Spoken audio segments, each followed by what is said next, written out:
Bismillahirrahmanirrahim. Assalamualaikum warahmatullahi wabarakatuh. Alhamdulillahirabbil alamin. Assalatu wassalamu ala asrafil anbiya'i wal mursalin wa ala alihi washabihi ajmain. Amma ba'du.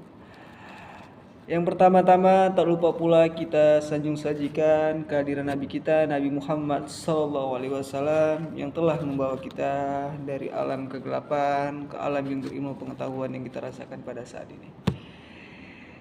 Yang pertama-tama juga saya ingin memperkenalkan terlebih dahulu. Perkenalkan, nama saya Suja Abiy Zaki, Prodi Pendidikan Agama Islam.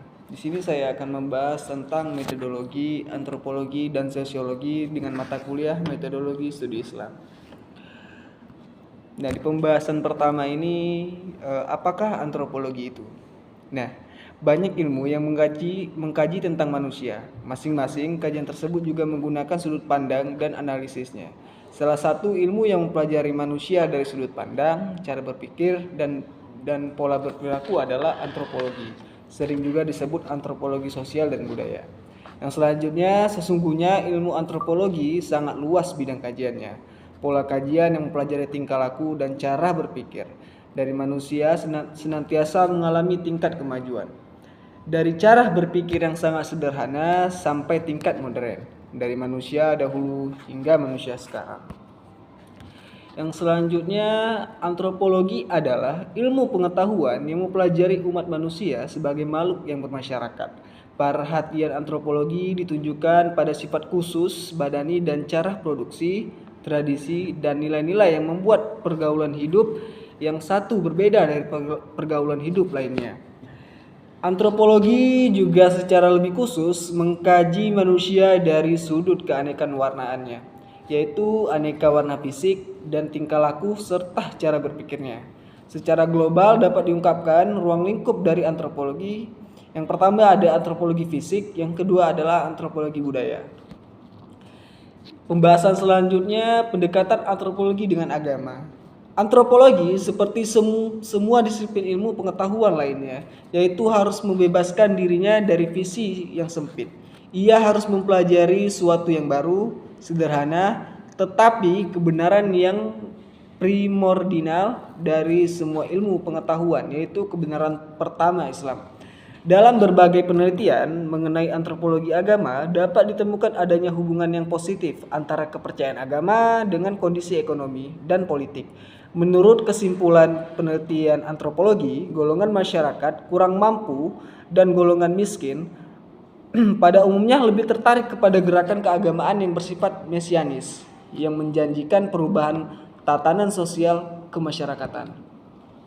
Sedangkan golongan yang sudah kaya lebih cenderung untuk mempertahankan tatanan masyarakat yang sudah mapan secara ekonomi lantaran tantangan tersebut menguntungkan pihaknya.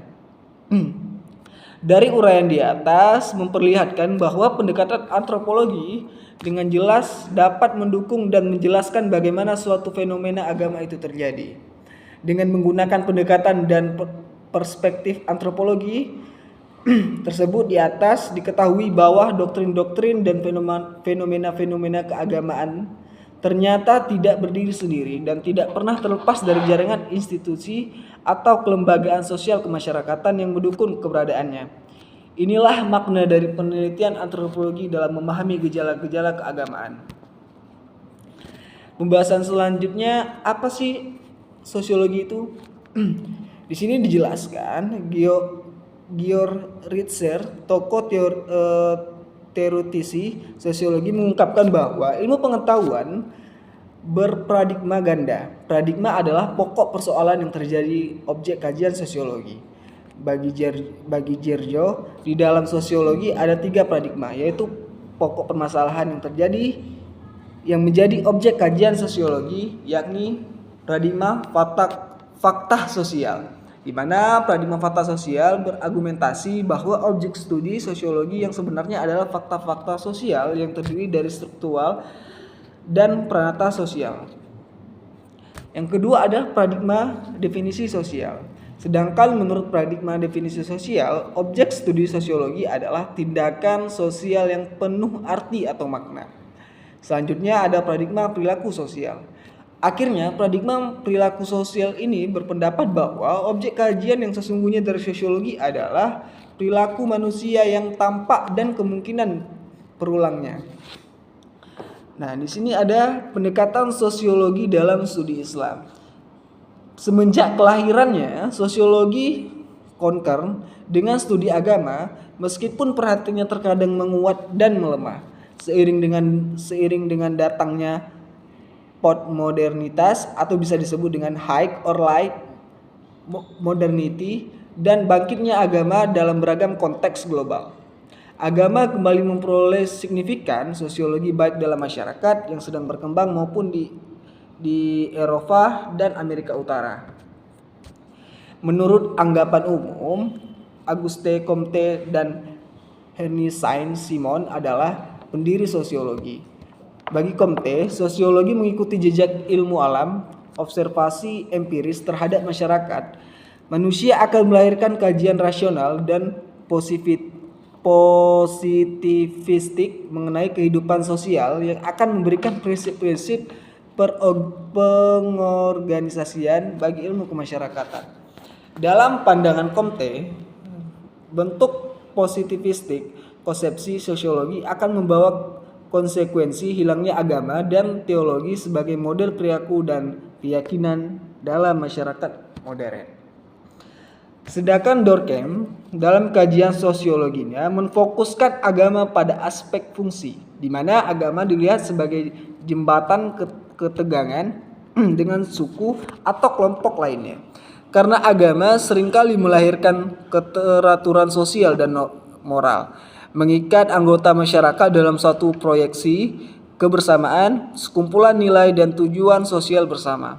Kondisi inilah yang memperkuat fanatisme kelompok sosial sehingga saat berhadapan dengan kelompok lain yang berbeda agama akan sangat mudah memunculkan ketegangan antar kelompok. Sedangkan Durkheim, kajian sosiologi terhadap agama mengalami perkembangan yang cukup signifikan. Misalnya, muncul para sosiologi yang bernama Talcott Pearson, Robert Bellah, Brian Wilson, Karl Marx, Max Weber, dan beberapa sosiologi lainnya yang cukup serius mengkaji agama dengan pendekatan sosiologi.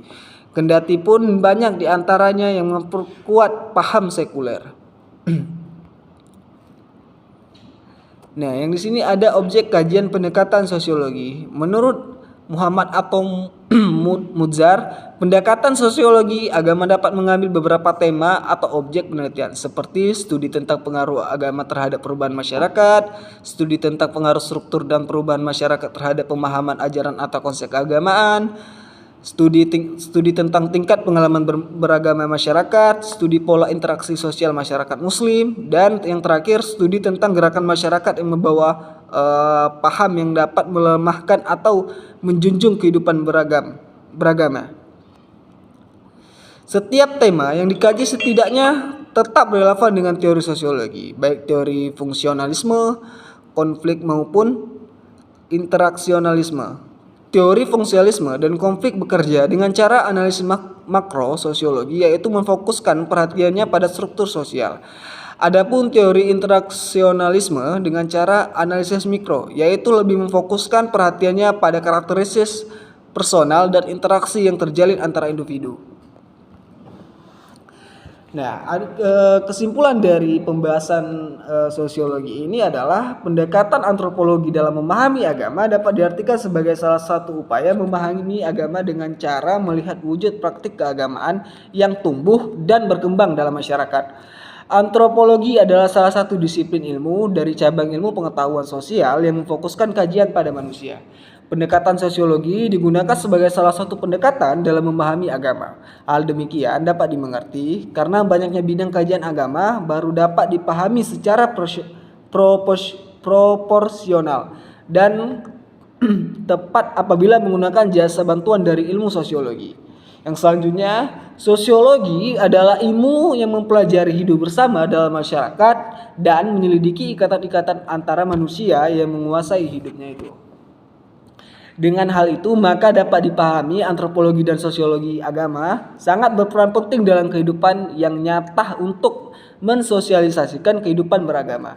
Dalam Al-Quran misalnya, kita jumpai ayat-ayat berkenaan dengan hubungan manusia lainnya. Sebab-sebab yang menyebabkan kesengsaraan.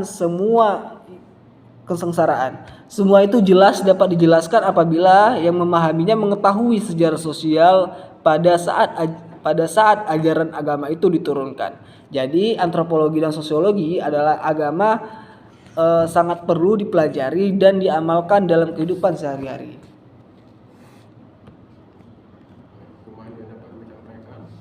Cuma ini yang dapat saya sampaikan, lebih dan kurang saya mohon maaf. Assalamualaikum warahmatullahi wabarakatuh.